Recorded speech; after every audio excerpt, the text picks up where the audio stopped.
Badass of the Week is an iHeartRadio podcast produced by High Five Content. The librarian Abdel Kader Haidara looks up from the centuries-old manuscript that he had been studying. The sun is setting and time is running out. He carefully, reverently closes the antique book and prepares it for off-site storage.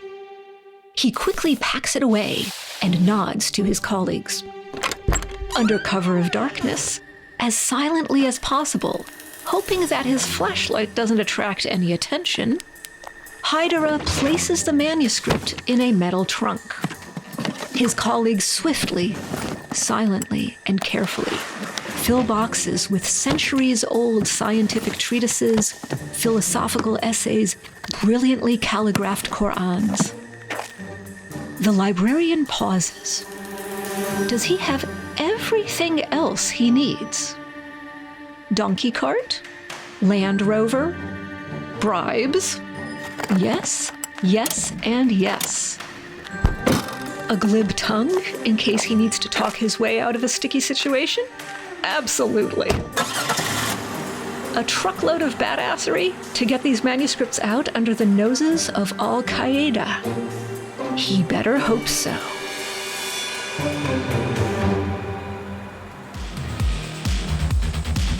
Hello, and welcome back to Badass of the Week. My name is Ben Thompson, and I am here, as always, with my co-host, Dr. Pat Larish. And Pat, I'm very excited for this episode because we are doing some new stuff. We are talking about a part of the world that we haven't covered too much on the show, and we are talking about badass librarians, which is also something we have never talked about on the show. No, I think that is fair to say, yes. Yeah. And I just want to give a little heads up in case my mom happens to be listening. Hi, Mom. Why do I say hi to my mom? Well, she is a retired librarian. Oh, okay. And so, yeah.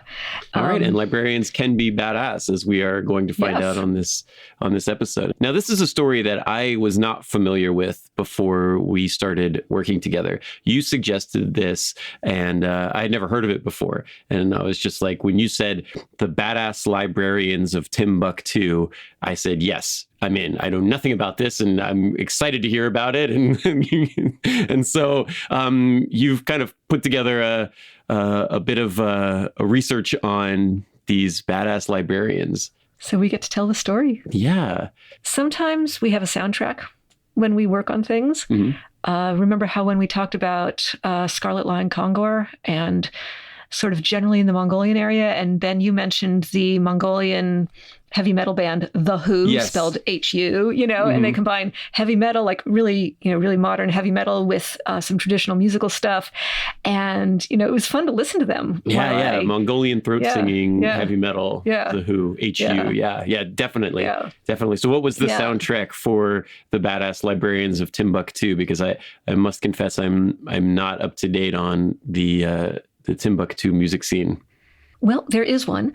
It's known as desert blues music. And that sounds good. That sounds like something I would actually really like. Yeah. And I think desert blues groups kind of broke onto the scene maybe about a decade and a half ago. And Tinariwen, Tinariwen, is maybe one of the most famous, but you have plenty of others. And they combine some modern instruments like electric guitar with some traditional musical forms. Sometimes it's traditional instruments, and sometimes it's like the tonality and stuff like that. I just like it. I just like it. You had been aware of this before kind of researching this episode, though. Yeah, I think, I'm a nerd. I think I got my first CD of theirs in the gift store at one of the Smithsonian Institution museums. Huh. So that's my way in, Yeah. And as it turns out, one of these groups, Tinariwen, one of the people I'll mention later in the show actually used to jam with them. So, okay. Yeah. All right. So there is like a connection. There's a musical connection. Yeah. It's a geographical connection. And Tinariwen and some of these other groups, one of their themes is Tuareg separatism. Mhm. So the Tuareg people, nomads, some of the Tuaregs want to be separate from the Malian government, and that's a theme in some of their music. So, yeah. I looked them up, and they actually have a pretty decent following on Spotify, but it's very funny because their band photo is, they've got the headscarves and they're in the desert. And it's like, this is our desert blues band. And it's pretty cool. And actually, I mentioned Tuareg separatists, and they'll play a role in our story. So, yeah. That's all going to come together. But before we continue, though, we need to take a short ad break. We'll be right back.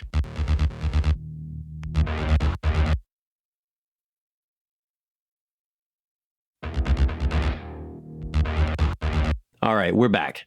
So, Pat, why don't you tell us about the badass librarians of Timbuktu? So the main person I'm going to be talking about is Abdel Kader Haidara, and he is, in a way, the OG badass librarian. And he is the one who founded the library in Timbuktu. Okay, I'll explain why we want to found a library in Timbuktu. And I'll be mentioning some other people here and there, especially his nephew, Mohammed Touré. I just want to give a shout out to nephews. I have a nephew. Hi, nephew. So what's the deal with these manuscripts? These are ancient manuscripts, centuries old. And let's set up where Timbuktu is. Because I think a lot of people might know the name, but they might not necessarily be able to place the country. So Timbuktu, for me, I think of Timbuktu was a city in Rome total war. So I assume that the settlement dates back at least that far. I mean, unless video games are lying to me. But I think it's a very old settlement of people. It's in present day Mali. It's a little north of the Niger River. Yeah. And it really was a capital for much of its existence. It's not the current capital of Mali, but it was a cultural center. It was kind of legendary. I mean, when I was growing up, there was, I don't know, a saying like, from here to Timbuktu, meaning like from, I don't know. No. It was an exaggeration, but it is a very real city. And if you're someone actually living in Timbuktu just means right here, And it's got a very grand history of, being the center of, the Malian civilization and a center of culture. Over the centuries, the people of Timbuktu, scholars of Timbuktu, have produced and collected amazing manuscripts, some of them with incredibly beautiful calligraphy, some of them a little more matter of fact, a little more down to earth. It's an amazing collection of manuscripts.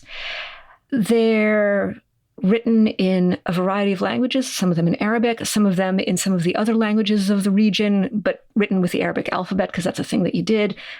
These languages are Fula, Songhai, Tamashek, Bambara, Soninke. And these manuscripts were considered family treasures. And so lots of different families would have some manuscripts, and they would get, passed down within the family. And then you have a lot of these manuscripts kind of distributed among various families in the population. It's kind of passing down family histories and stuff. And these manuscripts some of them are Qurans, but some of them are interesting, like folk stories, family histories, legends, myths, stuff like that. Even just like science textbooks and biology textbooks and things of that nature. You say even science textbooks. Yeah. There's a lot of knowledge. There's a lot of culture. There's a lot of intellectual openness and exchange. Yeah. And these manuscripts, they date back fairly far, 12th century, 13th century, old manuscripts. And at this time, Timbuktu and Mali, they were kind of in the sphere of the Islamic world, which was hugely successful in astronomy and mathematics and science, and was a real, and Timbuktu itself was a cultural learning center, even amid that kingdom that had put a lot of importance on science and understanding and learning. Yeah. These are very cool manuscripts. They run the entire gamut of possible subject matter, and they're old. Like when you see pictures of these manuscripts, they're boxes of, like, they're falling apart. The pages, the kind of thing that if you saw it if you went to go see it in a library, a public library, you'd have to go into one of those special rooms where the guy in the white gloves turns the pages for you because they're so fragile but just amazing how long these have been preserved, how old these texts are, and how much, cultural history is inside the pages. Yeah. Yeah. And it shows a picture of a very complex civilization, a very diverse civilization. There's so much exchange. And Ben, you mentioned the oldest of the manuscripts. Some of the manuscripts were newer. There's one manuscript I want to mention in particular from the 19th century that is actually a document about conflict resolution, which I mentioned because it shows the Islamic world as a place where peace is valued. I mention this because not everyone in the story we're going to tell sees Islam as a religion of peace, even though many Muslims do. So these manuscripts, they show great philosophical diversity, religious diversity, cultural diversity. They're just amazing, and they're beautiful, and they're passed down through these families. And this guy, Abdel Kader Haidara, he's learned from his father, Mohammed Haidara. His nickname is Mama Haidara, that these manuscripts are valuable. He gets really excited about them. And Abdel Kader Haidara gets the idea, it's the 21st century, why don't we build a foundation for these manuscripts? Why don't we collect them and make a center where we can preserve them and take good care of them and people can come and study them? Yeah, somewhere safe where you can keep them so they're not just under your bed or like in a chest somewhere in somebody's house. And we are on the edge of the Sahara Desert, so it does make sense to like put them somewhere that they're not going to be destroyed by the sands. Yeah, yeah. Mm-hmm. Yeah. On the other hand, the desert is very dry, so at least you don't have the humidity working against you. Sure. That's one reason why you have so much papyri from Egypt. They actually were preserved because they're actually kind of dry. Oh, I didn't know that. Yeah, it's really interesting. Yeah, because I've always wondered about that because it's paper. How is it not completely falling apart? But Yeah. Humidity can do a number on paper. One of my colleagues, her classroom has humidity issues, and she actually showed me she just had some handouts lying out overnight. And when she came in the morning, they were wrinkled because it was so humid. Oh my gosh. Anyway. I grew up in Florida, so Florida, it's like, okay, I know about from humidity. Yeah. So anyway, Abdel Kader Haidara, he's thinking, okay, we can preserve these manuscripts. They're totally worth preserving.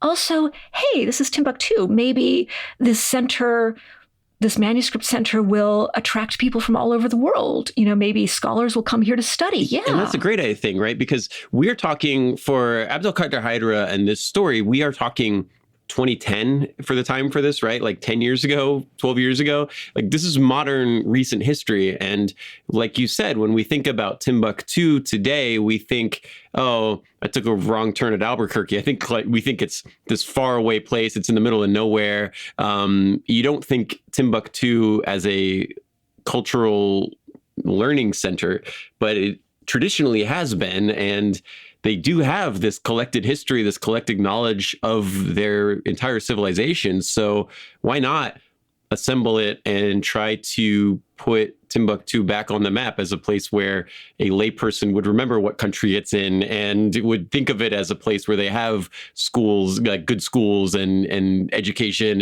and teachings and, ancient history. Yeah.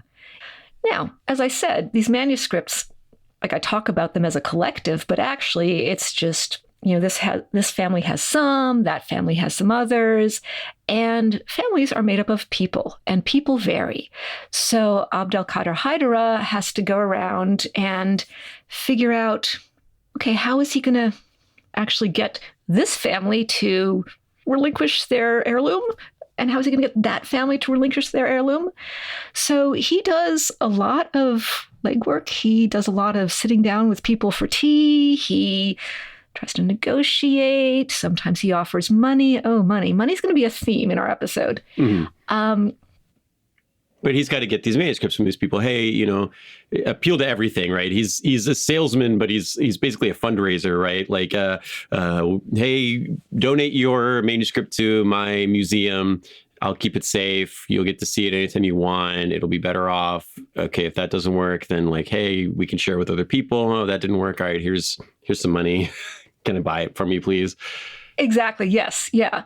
So it takes a lot of finesse. It takes a lot of stamina, a lot of patience, a lot of, yeah.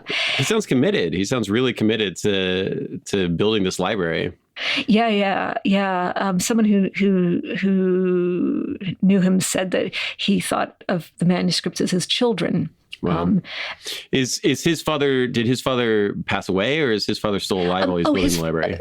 His father did pass away, and he actually names the library. And notice he is successful in creating the library. He names it the Mama Haidara Library in his honor. Oh, names it after his dad. That's cool. He's in Timbuktu, and he's working with people in Timbuktu. But as you said, he's a salesman. We need money. He manages to attract the attention of people with money who are interested in supporting him, and he's attracting a lot of attention. He gets support, financial and also, academic support from Gates. I don't mean Bill Gates, although he has a lot of money. I mean Skip Gates. Henry Louis Gates Jr., the renowned Harvard University literary scholar and public intellectual, who is known for his work on the history of African American literature and culture. Okay, seems like a good person to have on board. Yeah, no kidding. Also, Muammar Gaddafi. The Libyan dictator? That guy. Yeah. Okay. Hey, we're in North Africa. Okay. Yeah, we're in North Africa. And Gaddafi apparently likes Timbuktu. He, at one point, I think, said it was his favorite city. Okay. Abdel Kader Haidara is thinking, he takes the money. I mean, Ben, you and I are Americans, so we're like, Gaddafi, really? But I'm not a librarian in Timbuktu. Maybe things look different from there. I don't know. Yeah, I mean, hey, look, you got to build this library somehow, right? And I think there could be an argument to be made here that it's pretty badass that this guy was like, I'll go talk to Gaddafi and see if he can give me some money for my library, right? Like that takes some guts to walk into that office and be like, hey, excuse me, I want to talk to the boss, please. Yeah. This library is becoming very successful. Haidara is attracting a lot of favorable attention and funding. He's able to travel around the world. He's talking at conferences. He's looking outside Timbuktu for more manuscripts to bring into the collection. He's in Manhattan, and there's a bookseller who has a manuscript that he wants. It's one of these manuscripts that, for whatever reason, is out there in the world, and he sees that the bookseller is offering it for $1,500. He manages to haggle him down to $800. Good job, him. Yeah. I mean, yeah. That's half price, right? I mean, and this by itself is like half price books. Yeah. This by itself is pretty badass, right? Like we're going to get into some serious stuff that he's going to do that is life threatening and more along the lines of the type of characters that we talk about on this show. But for this guy who was just a guy, right? And he decided he wanted to collect these manuscripts, these ancient texts of the Mali people, and assemble them into a library to try to rebuild his city as a center of learning for the world. I mean, this guy has done a lot of work. He's worked really hard and he's made a lot of things happen. And he's built this awesome museum to the point where people are asking him to travel around the world to give talks about it. That's cool. Like, that's pretty awesome. Yeah. That's some badass scholarly work. Yeah. Like, as an academic, this in and of itself is very badass. I do want to say that this is a very Pat story. I have to. It is a very Pat story. It is. Thank you, Ben. Yes. To any academics who might be listening, you understand. And, he's excited about the library. The library's thriving. He personally seems to be doing pretty well. He does something that is socially acceptable and legal in Mali, and he is married to a wife who's living with him in Timbuktu.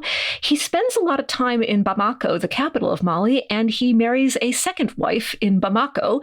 So he's got 2 families now, which is okay. Hey, it looks like, hey, things are good, everything's coming up, Abdel. And yet, sometimes the rest of the world has a way of intruding. Haidara himself, okay, yeah, he knows that, there are like kind of armed conflicts kind of elsewhere in the country. Yeah, there are insurgents here and there. But he's actually most worried about termites. It sounds like he's going to have some bigger problems soon if we're talking about Mali in 2012. Yes. Despite his claim, termites are not going to be his biggest problem. A little bit about Mali. There are 2 threats to Mali from the government's perspective. The president is some guy named Touré. Sorry, I say some guy named Touré because there are lots of guys named Touré. It's like a very common family name. Anyway, from the government's perspective, there are 2 things that they need to worry about. The Tuareg separatists, whom I mentioned when we were talking about Desert Blues. Tuaregs are the desert nomads? Yep. Okay. Exactly. Yeah. And different from so they're an ethnic minority in the country, and they're trying to separate. So the Tuareg, they're actually a subgroup of the Berber group. I was going to say, is it similar to Berbers? Because that's what it kind of sounds like. Yeah. Berber or Amazight, as they call themselves. And in the north, the northern part of Mali is actually predominantly Tuareg. They are Islamic. I think most of the country is, though. Well, yeah. But this is a region that we have seen a lot of unrest in the last years. This is in the news today, right? We are seeing revolutions in Niger and Burkina Faso. We are seeing a lot of unrest and a lot of problems in this Sahel region, this, southern border of the Sahara Desert. It's in the news right now. There's a lot of conflict happening, a lot of unrest, some coups, some insurgencies, some civil wars. It's a dangerous area to be trying to build a library. We've got those. We've got the Tuareg separatists. And also, we've got Al Qaeda. And there is a branch of Al Qaeda that comes to Mali.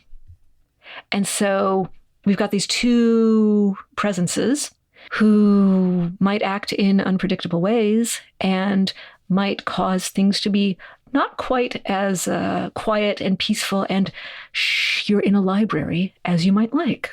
Yeah, I could see that. Al Qaeda does not necessarily scream, please keep it down. Yeah. People are trying to read. Yeah. I mean, they do try to quiet down all sorts of things. But a lot of what they do is pretty violent and yeah. Mm-hmm. And Al Qaeda moving in, and we've seen this with ISIS and with Al Qaeda, is that they don't love the idea of ancient manuscripts, even if they are Qurans. Yeah. And there was some problems with ISIS. We talked about this with the Zenobia in the Zenobia episode, where they were kind of blowing up old structures and ancient history because it wasn't what they viewed their religion to be. Yeah. And with these manuscripts, a lot of them could be viewed as heretical and might be under threat for destruction, but also they're manuscripts and they could fetch a nice price on the international, black market or whatever. Oh, interesting. I didn't consider that to fund your revolution. Yeah, hey, it's a heretical work, but hey, I can get money for it. They were trying to sell it for $1,500. Maybe we get $1,500 for it. I could buy a lot of bullets with that, right? So yeah. Now, our story takes place in Mali, but nearby is Libya. And we were talking about Gaddafi. Eventually, Gaddafi falls. Yeah, the Arab Spring. The Arab Spring. Yeah. Now, right before that, Gaddafi had tried to recruit volunteers, including some Tuaregs from Mali. And so these Tuareg volunteers, they show up. They're like, okay, dude, what do you want us to do? And then, Gaddafi falls. What do you think the Tuareg volunteers did? who were in Libya, and they're like, okay, the boss, he's gone now. What do we do? Let's see. So we have Tuareg separatists. They want their own, presumably they want their own region. They are not really wanted in Mali. They're kind of a minority in Mali and in Libya. They probably want their own country, but they are trained soldiers who are good at fighting. I'm not sure what they do. Would they go back to Mali with their guns? Well, they go back to Mali with their guns. And also, there were warehouses, storehouses of materiel, guns, ammo that Gaddafi had that were now available. So they were like, oh, well, that was a freebie. And they loot stuff. They loot guns from Gaddafi's warehouses. And then with their now arsenal. Enhanced supply of guns, with the now larger arsenal, they go back to Mali and they've got these guns. Okay. So it's 2012 and we are in Timbuktu and we are with Abdel Kader Haidara, who is trying to build, who's working very hard, traveling all over the world, trying to collect these manuscripts to make this cultural center in Timbuktu. And it's going well. It's making him prominent, which now is going to start to make him a target because you have these Tuareg separatists who are revolutionaries or insurgents or freedom fighters or however you want to spin this. They are armed and they want something and they are dangerous. And at the same time, you have Al Qaeda moving in and they are armed and dangerous and they want something. And neither of them really, I don't imagine, cares that much about these manuscripts, or at least they don't care about the scholarly value of the manuscripts. Yes, they do not care about the value of these, the scholarly value of these manuscripts. That's a great way of putting that, because, this is a tool that they can use. This is a guy that they need to get out of the way, I imagine.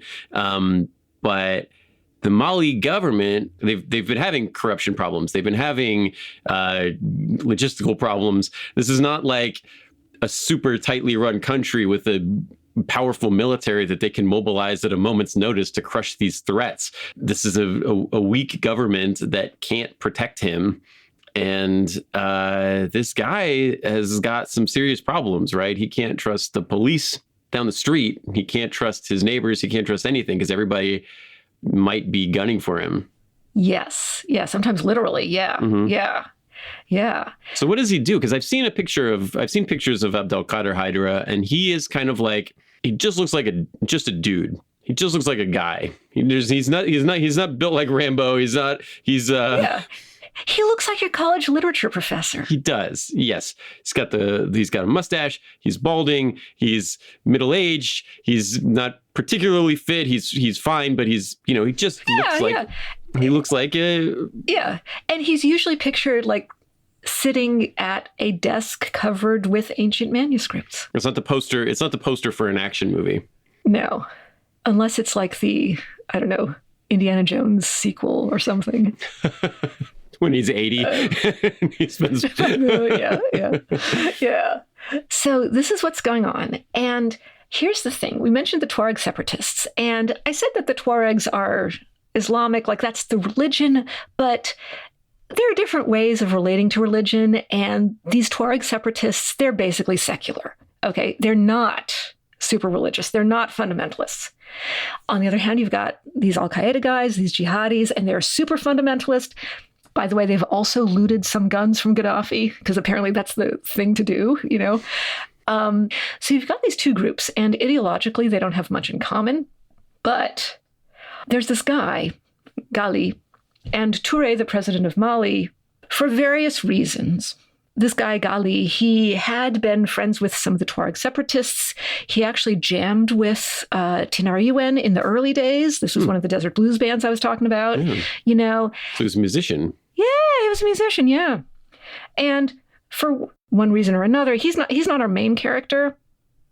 But for various reasons, the president of Mali sends him to broker an agreement with the Tuaregs. Okay, maybe you can talk their language, find common ground, yada, yada, yada. But instead, he's been getting kind of radicalized, and he actually tries to make himself their leader. They do not accept that. But since Ghali has kind of publicly identified him a little too much with the Tuareg independence movement, this makes him persona non grata with the Touré government, with the Mali government. And he's like, okay, what do I do now? So what he does is he actually brokers a deal between the Tuareg separatists and this branch of Al-Qaeda, which I'll refer to as Akim, the Al-Qaeda factions in Mali. So even though ideologically there's very little in common, the Tuareg separatists, and Akim are now, in some sense, BFFs. They have Gaddafi's stuff, and what's going to happen now? So Ghali was he was a guitar player for a desert blues band. He was sent to broker a peace between the Mali government and the Tuaregs. That didn't work out. And so then he instead brokered a peace between the Tuaregs and Al-Qaeda against the Mali government. Yes. Okay. Yeah. Okay. Yeah. I should say, I'm relying a lot on Joshua Hammer's book, The Badass Librarians of Timbuktu. I feel like I should mention that. I learned all this from his book. Anyway, so the Tuaregs and Akim, this particular branch of Al-Qaeda, they're now in some sort of weird alliance with one another. And meanwhile, back at the ranch, and by the ranch, I mean Haidara's house in Timbuktu, Abdel Kader Haidara, he's doing okay. He's keeping up with his research. He's going to international conferences. He's inspiring his nephew, Mohammed Touré, to get interested in these manuscripts. But, okay, should he be worried about what's going on? Well, okay, obviously, I'm setting us up for, yes, he should be worried. Akim, the Al-Qaeda thing, he had been able to kind of ignore them, or at least be in denial about them for a while, but now they're in Timbuktu now. And they want to take over, They want to commandeer the main tourist hotel, which had been this cosmopolitan center, The owner of the hotel, I want to tell a little bit about some of the other people in Timbuktu who encounter the Akim guys, because they're good stories, and they also tell us what we're up against. Are the Akim is Al-Qaeda, and are these Al-Qaeda guys kind of moving in secretively, like they're infiltrating the city and they're starting to have an influence there, or are they rolling in pickup trucks with machine guns on the back? Kind of in between. Okay. I think, like they're coming in and they're not pulling out the machine guns at the moment. I mean, not. But they're here. They got the flag out. Yeah. It's pretty clear that this is the direction this is going, and like we said, this is not a very strong government. So, okay, you guys are in charge now, and that's how this works. Yeah. And one of their things is, hey, we're Islamic fundamentalists. We want to do things according to this very, very strict interpretation of Islam. Blah blah blah. Now, the hotel was run by this guy, and this hotel catered to tourists from all over. It was quite successful. And when you cater to tourists from all over, you're probably going to have a well-stocked bar. And, okay, the Akim guys say, we want to use your hotel as a barracks. We want to use it as the headquarters, something like that. We want to use your hotel. And the owner's like, no. No. He's trying to figure out, how can he survive, or how can he, get through this or something. So he plays hardball. He actually manages to get some money out of the deal, but Akim says, okay, you have to do certain things. We'll leave you in peace, sort of, but you have to do certain things. And so one thing leads to another, and our hotel owner and his staff, they're out back. There's a hole in the ground. You hear the crash of glass. They're throwing all of the bottles of wine, all of the bottles of beer, all of the bottles of top shelf vodka into a pit in the ground. And they get the good French wines too, because Mali was a French colony at some point, so they still have this kind of connection with France, where they get the good French wines. Yeah. This is a war crime, Pat. Oh my goodness, yes, it is, yes, yeah. So we should pour out a 40 in honor of all those bottles. And this is this is what Akim is all about. They're not taking over completely, but they're starting to. There's a mosque. You would think that a mosque would be okay, right? It's a mosque. Sure. Yeah. But they talk to the imam, and he's too progressive for them. He's too open-minded. He's too supportive of culture and the arts in Timbuktu, and they just tell him to quit it. They go to the radio station, and this radio station is, it's a great radio station. They've got, or they have had, music and news from all of the different ethnic groups in the area, in all of the different languages. It's a real gem. And Akim comes along and says, no, we don't want this. So what they do is they take all of his cassette tapes, because I guess a lot of his stuff was on cassette tapes. So all of the music from all of these different ethnic groups, from all of these different musical traditions, they burn. The radio director now, they're telling him, the only thing you can broadcast is verses from the Quran in this very specific schedule, and occasionally a speech from our leader. Wow. Yeah. So it's like the town from Footloose. No dancing, no music. Yeah, no. Yeah. So, okay. So these guys, I mean, you couldn't like write a more like unlikable villain in a movie, right? These guys are smashing all of the music, and they're smashing all of the wine, and they're threatening people with machine guns. This seems bad. And so far, Abdel Kader Haidara they got to come for him at some point, right? Like, if they're going to go after the mosque for being too progressive, then how about the dude who's collecting books that were written from before the time of Muhammad? Yeah.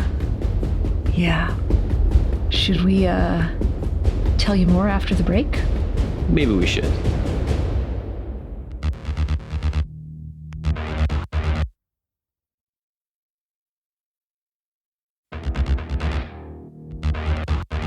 Okay, welcome back. We are talking about Abdel Kader Haidara, who has built a really big library in Timbuktu. And I think I want to take a moment here and I want to tell a story. I have written in the past about characters from the Mali Empire.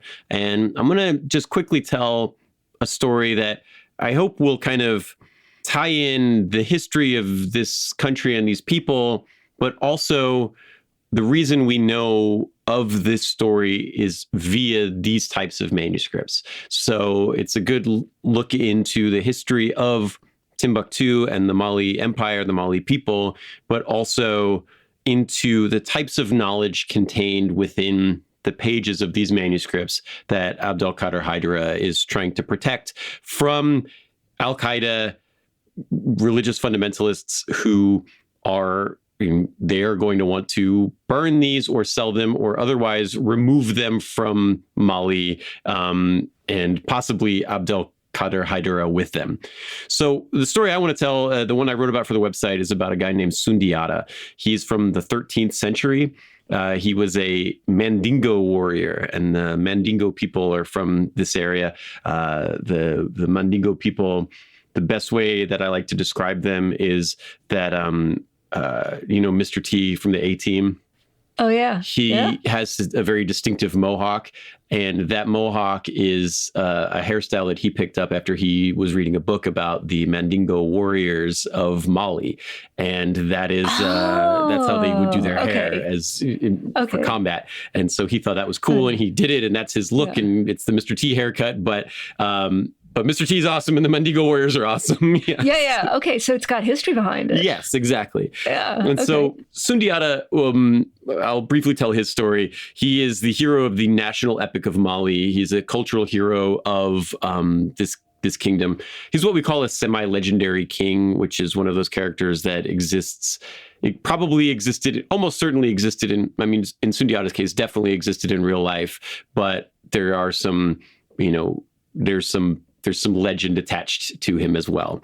And so the story goes that he was born in the late 1100s. Mali was just a little city-state on the edges of the Ghana Empire in West Africa. His dad was the king of Mali, but Sundiata was the youngest of 12 sons. So his dad had 12 kids. 11 of them were with his wife, who was described as the most beautiful woman in all of Africa. And the 12th kid was Sundiata, who was born to a concubine known as Kediogu, which I promise you that the story I read defined that to mean literally very unattractive. So, okay, that's kind of an ironic name for a concubine. Sure. Maybe she was a great conversationalist. Yeah, no further explanation was provided. Okay.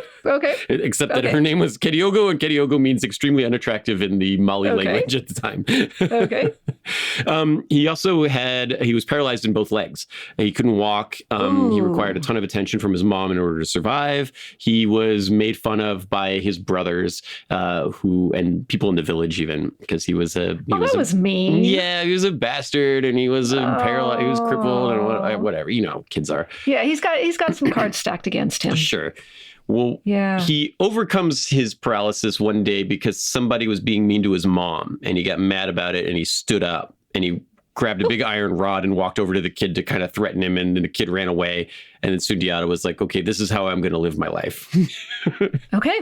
So that's how you did it when you're in the 11th century in the Sahara Desert in the Middle Ages. Apparently. Yeah. So he joined a community of hunters. He started hunting wild animals in the Sahara, like lions kind of stuff. And he was so good at hunting and doing all of these manly things in the wilderness that he got a nickname, and the nickname is Simbo, which means the master of the bush, like the master of being out in the wilderness. Yeah. Well, so he's come a long way. Yeah. So Simbo's dad dies, and his oldest brother takes over the throne, and basically all the other brothers go to Sundiata, and they're like, you got to go. You're out. You've got to leave. Okay, cool. So he gets exiled he doesn't get exiled, but he is...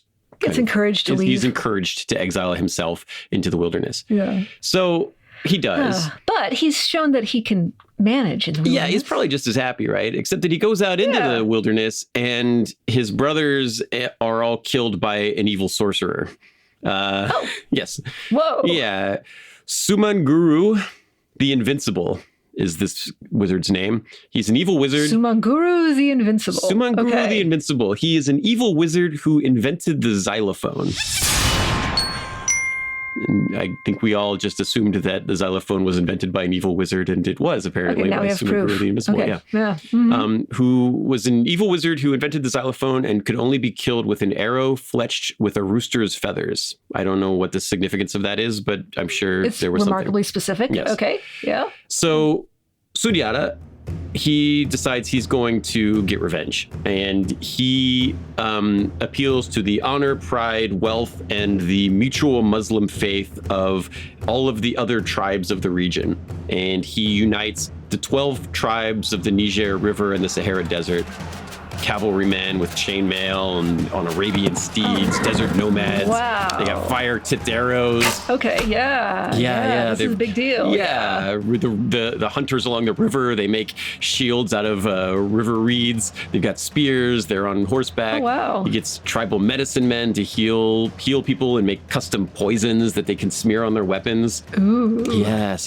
He finds all the good iron forging blacksmiths, makes this big army. He frees slaves in the region and has them come fight for him. And so one of the slaves that he liberates actually ends up succeeding him as the emperor, which is kind of cool. Wow. Yeah. And so that's quite a career move. Yeah, no kidding, right? Yeah. So he builds this big army and defeats the invincible sorcerer. He kills Sumanguru in battle with the arrow, of course, in a very dramatic way, and becomes the king of the Mali Empire. And remember, his nickname was Simbo. He has avenged the death of his father by an evil king, usurper. And Sundiata is known as the Lion King in Mali because he could hunt lions and he was brave like a lion. So, yeah, so. Okay. They say it's about Macbeth, but I don't know if that's necessarily true. So Sundiata. Sundiata takes the title Mansa, which means King of Kings. He builds a new capital, which is Timbuktu. He constructs all these mosques. He opens his borders to traders from all over North Africa and as far away as Europe. He opens gold mines. He builds a standing army. He expands the empire. And at the height of his power, the Mali Empire spreads across 435,000 square miles of territory, which makes it twice the size of France. Hey. Yeah. He dies in 1255, but his legacy continues. So Timbuktu was far away from Europe in the 1300s, but it was out there, and we don't know exactly what they were doing, but we know they were doing pretty well, because in 1324, Sundiata's grandson, Mansa Musa, makes a religious pilgrimage to Mecca. He's a devout Muslim, and he goes to Mecca to do the Hajj. And when he passes through Cairo, Mansa Musa is preceded by a parade of 500 slaves, dozens of exotic wild animals, and he shows up in a robe made out of gold, carrying a staff made out of gold. And he's got so much gold that he's kind of throwing it to the crowd as he goes down in this parade. Like Mardi Gras beads or something. Yes. Mansa Musa spends 2 weeks in Cairo, and when he leaves, he had spent so much gold and given out so much gold, especially to the poor people of the city, that the currency of gold was devalued in Egypt for the next 12 years. Wow. Yeah. And that was Sundiata's grandson, was Mansa Musa. Okay. So this is the culture we're talking about. This is the Mali Empire, the height of the Mali Empire. Really, really impressive. Not a lot is written about it from the European or the Arabic sources because it was far away from the cultural centers of those areas, but this was a thriving, successful cultural beacon, right? This was an empire that was doing very, very well, and these are the kind of stories that are included in these texts. These are the history of the Mali people and the myths and the folklore and the legends, and these are the kind of stories that Abdel Kader Haidara is trying to preserve and protect and share with the world. And now we have these dudes riding in on pickup trucks with machine guns mounted on the back, and they are like, actually, we should just burn all this because it's heresy. Yes. So we've got these dudes coming in who are not sympathetic to preserving the manuscripts. They've got this very, very narrow, rigid interpretation of Islam. And you've got these manuscripts telling the story of Sundiata. You've got manuscripts on intellectual exchange. You've got proto-democracy. Right. And Sundiata is Muslim, and he uses Islam to unite these tribes, but he is not cool. He is not cool with Al-Qaeda because he's not the particular, think like Catholic, Orthodox, Protestant, Lutheran, whatever. Like Sundiata is not the right particular subsect of Islam that he's acceptable to the Al-Qaeda guys. So he's out. He's not, he's heresy. Yeah. And heresy, when you talk about Catholics versus Protestants, some of it is, minutiae of theology, blah, blah, blah. But with these particular Al-Qaeda guys in Timbuktu, in a way, anything that makes life worth living is heresy. Maybe I'm exaggerating. No, I'm not exaggerating. It's like they're very hardcore. Yeah, they're extremely hardcore. It's difficult to live your life around these guys. It's one of those things that you see with a lot of kind of oppressive regimes where, no matter what you're doing something wrong, right? If they need a reason to take you out, and they've got one, right? They will find it, and it's not that hard because so much is not acceptable that there's a law against whatever it is that you're currently doing, and we can get you for it. Yeah. But you see that not just amongst Islam, but also amongst the Cultural Revolution in China and all over the place, right? You'll see it, several examples of this throughout history, and in the Inquisition is another good example of we want to get you, we're going to get you. Yeah. Yeah. So our story is about these manuscripts, and the manuscripts, well, maybe Al-Qaeda wants to destroy them on religious grounds. Maybe they want to sell a few to make a few bucks. The thing is, when they come in, like Ben, earlier you were asking, like, were they just sort of like secretly infiltrating, or were they like raw with like machine guns all over the place? And I said, well, it's kind of in the middle. So when they come in, they hear about the manuscripts and they make a point of saying, we will not target the manuscripts. Okay. Probably fine then. Yes. It's probably, they said they're not going to do it. Yeah, it's probably fine. They know about the manuscripts. Okay. Now, Haidara thinks, okay, they say they will not target the manuscripts. And, he and some of the people he's working with, there's a little bit of back and forth. Like, we think it's going to be okay. We think it's going to be okay. We think it's going to be. And at some point they say, you know what? We don't think it's going to be okay. Yeah, it's just not worth the risk. Yeah. This is not a gamble you want to take. Mm-hmm. So you remember how at the beginning of the episode, I was describing how Haidara was going around to all these various families in Timbuktu and collecting these manuscripts into a centralized location? Mm-hmm. Reverse that operation. So yes. Okay, yes. I feel like we should have some You want your books back? Yeah, okay. Yeah, and so this is the plan. It's like, okay, I've created this library. It's kind of a centralized location. It's kind of obvious where these manuscripts are. So let's disperse them. He is not sure how well this is going to go over because, he's gone around to all these families and say, hey, can I take your manuscripts? Like, please, pretty please. And then what does he do? Does he just go back and say, can I just put them in your basement again? He approaches a few friends and relatives very cautiously saying hey, can I ask a kind of weird favor? Would you risk your life to save these manuscripts? Can I endanger your life? Are you this is not a small ask. This is like asking, to harbor enemy agents or, you got to hide the spy for me or whatever, right? Yeah. They say yes. Wow. Actually, people are into this. Yeah. Now, how do you preserve these manuscripts? He is interested in preserving the manuscripts just physically. He's a scholar the way that any archivist would anywhere. And so the manuscripts might have been under someone's bed or whatever. But what he and his colleagues want to do, because he's got colleagues at the library now, they want to protect the manuscripts as much as possible. So to do that, you need containers. Footlockers are apparently a good size and material for this. Okay. So they go around buying up footlockers. But the thing is, if someone walks into the footlocker store, whatever, and says, hey, can I buy several hundred footlockers, that might attract attention. Oh, yeah. You can't just put in an order on Amazon for... Not in this particular time and place. Yeah. So apparently what they do is Haidara and various colleagues, they go around and every day each of them buys 2 or 3 footlockers. And they do this, day after day after day. And they want to do this to not attract attention. I have to confess, if I'm someone at a store and someone comes in every day buying 2 or 3 footlockers, I might wonder what was going on, but whatever. It seems to work. They need a lot of footlockers. They buy up all the metal footlockers, and when they've bought up all of those, they decide they still need some more, so they buy up wooden footlockers, which are not as great because I think they're not as good against humidity or not humidity, but they're not as waterproof or whatever. Protected. Yeah. How many books are we talking about? This is a lot of footlockers. Hundreds of thousands. Hundreds of thousands. Not a small library, no.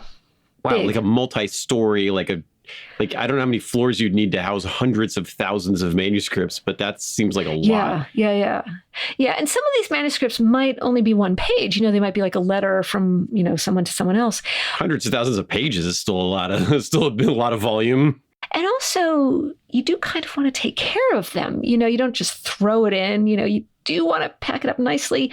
So we're buying up all the footlockers, metal, wood in Timbuktu. And buying up all the footlockers in Timbuktu sounds like an expression. It should be. Let's make it one. Yeah. I don't know. I've just been buying up all the footlockers in Timbuktu around here. You know how it is. Yeah. And they have bought up all of the footlockers in Timbuktu. So they still need more. So they go to another town called Mopti. They buy up those. And then they start acquiring oil drums and think, okay, let's find some people who can convert these oil drums into containers of the right size, they actually have to send them down the river to Bamako, the capital, because that's where there are people who actually know how to make them into trunks the right size. Okay. They're trying to be discreet about this, and they get the books. They put them in the trunks. They do this under cover of darkness because the jihadis have been instituting a curfew. And so between sunset and 9 p.m., it's dark, so you can be a little more discreet, but you have to get this all done before curfew. They go into the library. They very, very, very carefully, with maybe 1 or 2 flashlights, because they don't want to have all the lights on in the library after dark because that would attract too much attention. And they put the books into the crates, and they put the crates into mule carts, and then they use the mule carts to bring them around, because honestly, an entire footlocker, a metal footlocker full of manuscripts, that seems a bit heavy, I would need help carrying it. Yeah. I mean, even boxes of books when you're moving are heavy, right? Man, this sounds like France during the German occupation, World War II, right? That's kind of the vibe I'm getting from this. Is like, we're surrounded by enemies. We're doing some kind of spy stuff here. I bet it's terrifying. I bet it was. Yeah. At any moment, these guys can come in and like, this is Al Qaeda. This is like, beheading people on social media and throwing people off roofs. And, these guys they're not going to give you the benefit of the doubt if like they think you're working against them. Yeah. At some point, Mohammed Touré, who is Haidara's nephew, he's taking some books out of the library, and some of these jihadists bust him. And they're like, "What are you doing?" And they're like, "You're stealing." Now, Mohammed is actually Haidara's partner. He's really involved in the library. He's official. He is a library employee. He's a library representative. And he says, "How can I steal my own property?" And that should be a good enough defense. Like, hey, I work for this place. This is a thing that I'm doing, but these Al Qaeda guys, they don't buy it, or they're choosing not to buy it, or whatever. Mm-hmm. Things get hairier and hairier.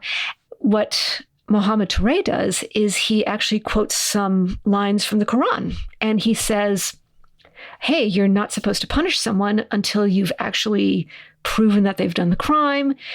Can we, reconvene at 9 a.m. tomorrow morning?"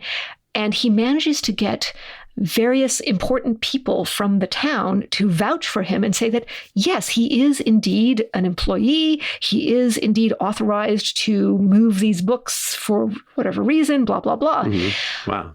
That's great, but he's not out of the woods here. Like, this is not the end of that, right? We got to go, right? Whatever we're doing here, we got to step it up. We got to step up our operations here. Yep. Things just get hairier and hairier. So we've got these books moved out to various homes in Timbuktu. But the thing is, Timbuktu is in the part of the country where stuff is getting icky, like really, really awful. If things are tense. So, okay, well, what about the southern part of the country? What about Bamako, the capital? Are we ready to do this? So Haidara and his colleagues are observing things. The northern part of the country is going through an economic collapse, which sounds awful. In practice, it means that the jihadis don't actually have enough guys because they can't pay enough guys somehow. And so they have to shut down some of the checkpoints that they've established. So Haidara and company say, okay, let's take advantage of this. Yeah, I mean, an economic collapse, like, it's not good, and it is like we got to go, right. Like, on the one hand, they're like the jihadis can't fund their checkpoints, but economic collapse is bad for libraries in general, and we got to go. Whatever's happening, we've got to get out of here. This is not going to work. Yes. How old is Mohammed Touré here? He's in his 20s, 30s, something like that. He's not old. No, he's youngish. Yeah, he's young. Yeah. We were talking about economic collapse, and okay, now the thing is, how do you get books from Timbuktu to Bamako? Well, as with most things, you need money. I mean, you need to use the money to get gas, spare parts, Land Rovers, repairs, bribes. But to do that, you need money. So where do we get money from? Well, Haidara works his contacts. There's a woman who in Joshua Hammer's book is known as Emily Brady. It's actually a pseudonym for various reasons. But she's an American woman who is a book conservator, also a lawyer, and she is very good at various things. One thing leads to another. There's a Kickstarter. He Kickstarted it.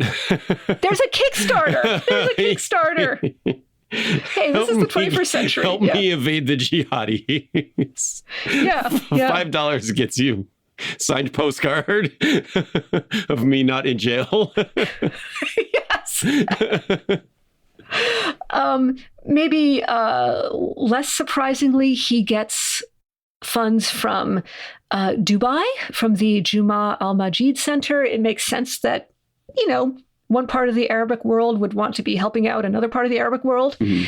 He gets financial help from the Dutch National Lottery. Like I said, he has contacts, The Dutch National Lottery, all right. Yeah. I guess he has good contacts with the Netherlands, yeah. So, so Haidara is doing his thing, and he's helping out with fundraising. He's also spending a lot of his time in Bamako these days. His nephew, Mohamed Touré, the guy who was detained by the Al-Qaeda guys, is in Timbuktu, and he's kind of organizing things from that end. So he's looking around for good, sturdy four-wheel drive cars, and he's also trying to find people to use as couriers. And the thing is, you don't want to use the same people all the time as couriers because you don't want to attract too much attention. You don't want to be too recognized. They do a test run. We ride at dawn. The next morning, crack of dawn, Touré and a driver load up a Land Cruiser. They fill it with 5 of these crates, and these crates are about 4 by 2 by 2 feet. Okay. They throw a blanket over it, the way you would, throw a blanket over your cooler in the back of your car. I don't know. We're talking about 1,500 manuscripts total, which is just a fraction of the entire collection, but still, it's, more than 0. Right. But there's a good visual for the size of this collection, right? We are looking at something like 200,000, you said hundreds of thousands. So like a Land Cruiser is it's Toyota. It's a big Toyota, right? It's a 4-wheel. Yeah. It's a big one, right? 4 doors, like big monster thing, probably flip the seats down, right? And they can get 1,500 manuscripts in there. So in order to move this collection, they need 20 trips with this car, 20 cars loads worth, maybe more. This is a huge selection of things. And all right, they've got to load it up, and they're trying to sneak this past not just the jihadists, but also the Tuareg rebels, also probably the Mali government, I'd imagine, is going to think that's weird if they have an idea of what's going on here. Because they are, you said, how can I steal my own stuff? But on the other hand, they are removing manuscripts from a library, which does seem suspicious on the surface. So, okay, maybe we'll have to hold on to this guy for a second if you get caught. But that's attracting attention that you don't want. Yeah. And also you've got metal crates in the back of a Land Cruiser, so. In a country that is having an insurgency. On edge. Yeah, having an active insurgency and bordering on civil war, right? Things are tense. Yes. Bunch of metal crates in the back seat being covered by a camouflage net is not a good look. No. So, it's dawn. Mohamed Touré gets into the car next to the driver. They start driving. They drive past the headquarters of the Islamic Police, which is something the Al-Qaeda guys had set up. Okay. They drive down streets past once thriving hotels. They drive out the south gate of Timbuktu. They're waved through the first checkpoint. They pass the municipal airport. They cross the Niger River by car ferry. Okay. They drive south for several hours. They're in the middle of nowhere, They're not bothered by anyone. They reach the market town of Douentza. This is the second checkpoint. Touré waved innocently, as Joshua Hammer says in his book. Okay, they're just waved through. These are not the manuscripts you're looking for. Yes.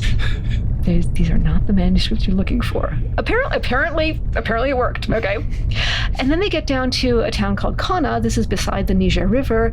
And this is where we're now in the start of what we're going to call Malian government territory. Territory that is actually more or less under the control of the Malian government. Mohamed Touré picks up his phone, he calls his uncle, Abdel Kader Haidara, and he says, "Hey, uncle, we're in the safe zone now." Ben, what do you think happens next? Oh, he jinxed it. Don't make that call until after you get there, man. Wait till you're... Yeah. What are you doing? He jinxed it. Okay, maybe he didn't actually jinx it. Maybe there were other forces at work. They are stopped, but this time they're not stopped by jihadis, but they're stopped by Malian troops who are suspicious of anyone coming from the north, especially if you're driving a Land Cruiser with a bunch of crates in the back with a blanket over them. Okay, so they stop him at this town called Sévaré, which is 3-4 miles south of the border. They point their rifles at him. They make him get out the trunks. I mean, from their point of view, I get it. You know, is he smuggling weapons? Is he spying? What's up with this? You know?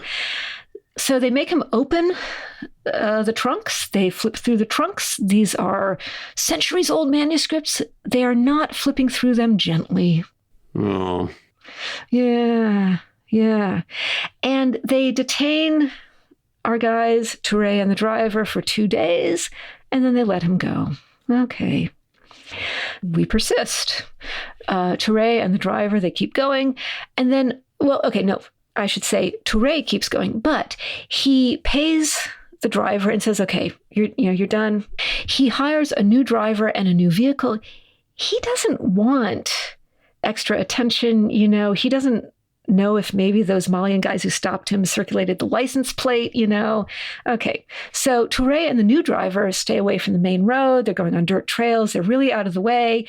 Maybe they pass a goat herd and some goats here and there, They get to the town of Ségou. This is another checkpoint. This is a Malian military checkpoint. And you know what? Exact same routine. Yeah. The Malian soldiers use their gun butts to break open the locks on the trunk. They go through the manuscripts gently. Yeah. And of course, Touré, he can't really say anything because he doesn't want to irritate them or anything. He can't say, "Oh my goodness, those are precious manuscripts." Okay. So, yeah. Oof. Yeah, this is rough. Like he's just getting every single step along the way. Yeah. I don't know how long this drive would take on a good day, but this is an adventure, right? And like we said, he's got to have to do this this is going to have to happen a lot in order for these manuscripts to get to the capital. Mm-hmm. Yeah. You can't just call the capital and be like, "Hey, I'm going to ship these to you, UPS or whatever." So that happens, and he again gets a new vehicle, a new driver, and he's thinking, okay, I got to do what I got to do, but is there a better way to do this? How much longer can I, Mohamed Touré, put up with this? And more importantly, how much longer can these manuscripts put up with this? Like, what if we get a Malian soldier who's been eating Doritos and hasn't washed his hands, And I don't know. And nothing against Doritos, but it gets on the pages. It's not good for his gross. Yeah. So he says, I wasn't groaning at the joke. I was groaning at the idea of Cheeto dust on a freaking manuscript. Yeah. So do you know what he does? I have no idea. What are you going to do? He's stuck, right? He hires a military escort. With the money from his Kickstarter. Yep. Oh, good for him. And that does the job. He makes it to Bamako. Like I said, it's a corrupt government, but you might as well use it to your advantage, right? Hey, I'll give you $200 if you just put me in the back of put these in the back of your Humvee and drive it out there for me.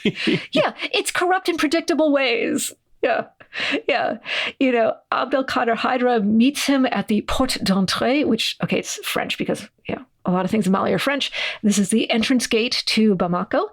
He takes delivery of the manuscripts. He distributes them to safe houses in Bamako. Oh, even in Bamako, he's got to put them in safe houses, I guess, because it is a war, huh? Well, yeah. And also, he doesn't have an empty library set up where he can just dump them. Yeah. But also, yes, you want to be discreet about it. Yes, yeah. And I'm sure there are a lot of stories there. Mohamed Touré, on his way back to Timbuktu, because, we've only delivered 1,500 of these manuscripts. We've got a lot more. Okay, yeah, you have to go back. So on his way back, does it go smoothly? Not quite. He is detained at Ségou, which is one of the towns that has a checkpoint. He's allowed one phone call, so he calls his uncle, and Abdel Kader Haidara comes out. He brings tea, he brings bread for Mohammed Touré, and he also brings a quote-unquote gift for the people who are detaining him. Yeah. Because that's what you do. That's what you do. That's why you had to kickstart this. Yeah. Now, this was the test run. We've learned a lot from this. We debrief, we process our information. Mohammed Touré himself actually makes over 30 round trips. And earlier, Ben, you said 20. And I'm wondering if you maybe dropped a zero there, because I think if we've got, like, let's say 350,000 manuscripts, I think we actually need over 200 trips like this if we're carrying 1,500. 15. Yeah. I mean, it just depends. Well, I knew hundreds of thousands, so I went with the lowest possible number. Okay. Yeah. So he does this 30 more times. Mm-hmm. Yep. Wow. This same harrowing, like, nightmare journey. Yes. Past jihadis and past Mali government and past armed men every 6 hours on your drive. Yeah. And unpaved roads that are going to do a number on your vehicle. Even if it is a Land Cruiser, it's still going to do a number on it. Yeah, it's a lot of miles to put in on bumpy roads. Earlier, I said that on the test run, Mohammed Touré tried to change drivers and vehicles so as not to be recognized. But actually, he figures out that, it actually works in his favor to be recognized, because they know him as, oh, yeah, you're the manuscript guy. You're the guy with the bribes. Okay. Oh, my gosh. Hey, buddy. We got a system. So glad to see you. You get my $20. Yeah. How's it going? Good to see you again. Yeah. It's the toll booth now. Wow. Oh, man. Yeah. Hey, we're having lunch. Want a sandwich? Yeah. Okay. So, you work with what you got. And over about 90 days, so that's about 3 months, so Touré and other people who are acting as couriers evacuate about 3/4 of the manuscript collection. And so out of a collection of about 377,000 manuscripts in Timbuktu, they've now managed to get out about 270,000 to Bamako. Wow. Yeah. That is a lot of manuscripts. Yes. Yeah. So, this happens. We have this through. And at one point, Mohammed Touré, he's actually sleeping in the library at Timbuktu because, he wants to keep an eye on things. Some guys show up and they say, knock, knock. And they say, hey, we're from a production company. We want to film a documentary. He says, nope. They come back half an hour later, not pretending to be a film crew. They are jihadis. They say, oh, what happened to these manuscripts? Did you steal them? And he says, oh, golly, I don't know. The proprietors of the library must have taken them. I don't know what happened. What manuscripts? And, that was it. I mean, given that Mohammed Touré himself was actually a proprietor of the library and he did take the manuscripts, I mean, he's not lying. So we've got all sorts of things like this going on, and what happens? All sorts of stuff. The Al Qaeda guys are just doing horrible, brutal things in the part of Mali that they control. They do wind up burning 4,202 manuscripts, which is a lot. Yeah. But if you think about how many manuscripts got out safely, 350,000 minus about 4,000. That's a lot of manuscripts that got out safely. Yeah. And they were using everything, Land Rovers, mule carts. They were putting them on boats. They were taking them out any way they could circumvent the checkpoints and the government checkpoints and the jihadi checkpoints and all of that. When Al-Qaeda finally went in there to take out those manuscripts once and for all they could get their hands on was 4,300. And that's pretty amazing. And it was probably like the 4,300 that the last 4,300 ones. So the 4,300 least important ones, because the important ones were probably all gone. I bet they prioritized. Yeah. And it's proof that these guys were doing the right thing, right? Like that the entire project, the entire process of all of this, accumulating them to begin with, because those manuscripts, it is not beyond the possibility that Al-Qaeda would have gone door to door to find these things and burn them, right? Yeah. Or been like, even just like, hey, take your old manuscripts. We're going to have a big fire downtown. Like, come bring your stuff there and throw them in there. If you don't, we find out you didn't do it, we'll kill you, right? Like, that sort of thing happens, and that's how these types of governments operate. Dictatorial governments and tyrannical dictators and stuff. That's how they can do this stuff. And yeah, for Abdel Kader Haidara and Mohammed Touré, these guys risked their lives to get these manuscripts out and preserve this history and get it out of Timbuktu and into the capital, which was a little more secure. The French and the Americans there's unrest in Mali, but and there is still unrest in Mali to this day, and a lot of stuff is going on there. The Wagner group's getting involved. The French are involved. There's gold in Mali, so a lot of the colonial powers are involved or have been historically. There's a lot of unrest and a lot of uncertainty, but the capital right now, Bernardo, is relatively okay. And was able to sneak these things out of there where they would have certainly been destroyed and give them a fighting chance, right? It's 10 years later, and a lot of these manuscripts still exist and are still there.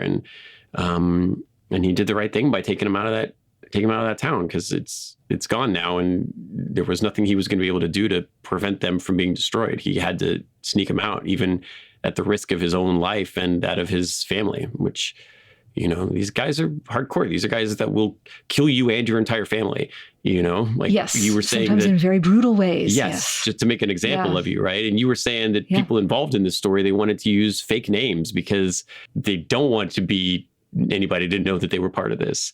It's like spy stuff, right? And as good scholars in the 21st century, one of the things that they were doing, before they had to contend with current events, was digitize their manuscripts. So some of these manuscripts you can look at online. Yes. And that is kind of the end game for this, right? Because they're not going to be safe as long as this country is destabilized the way that it is. And, the second you can upload that digitally and email it out, this thing will exist for the existence of the internet, which is cool. And that is a thing that would have been lost to history if it hadn't been preserved, and we all historians lament the burning of the Library of Alexandria, but like that stuff is still happening, right? We still have to worry about that kind of thing with some of these old manuscripts. So it's good for Abdel Kader Haidara and Mohammed Touré and all of the unnamed people who assisted them in this project, even down to the families that gave them footlockers and hid books for them. Like,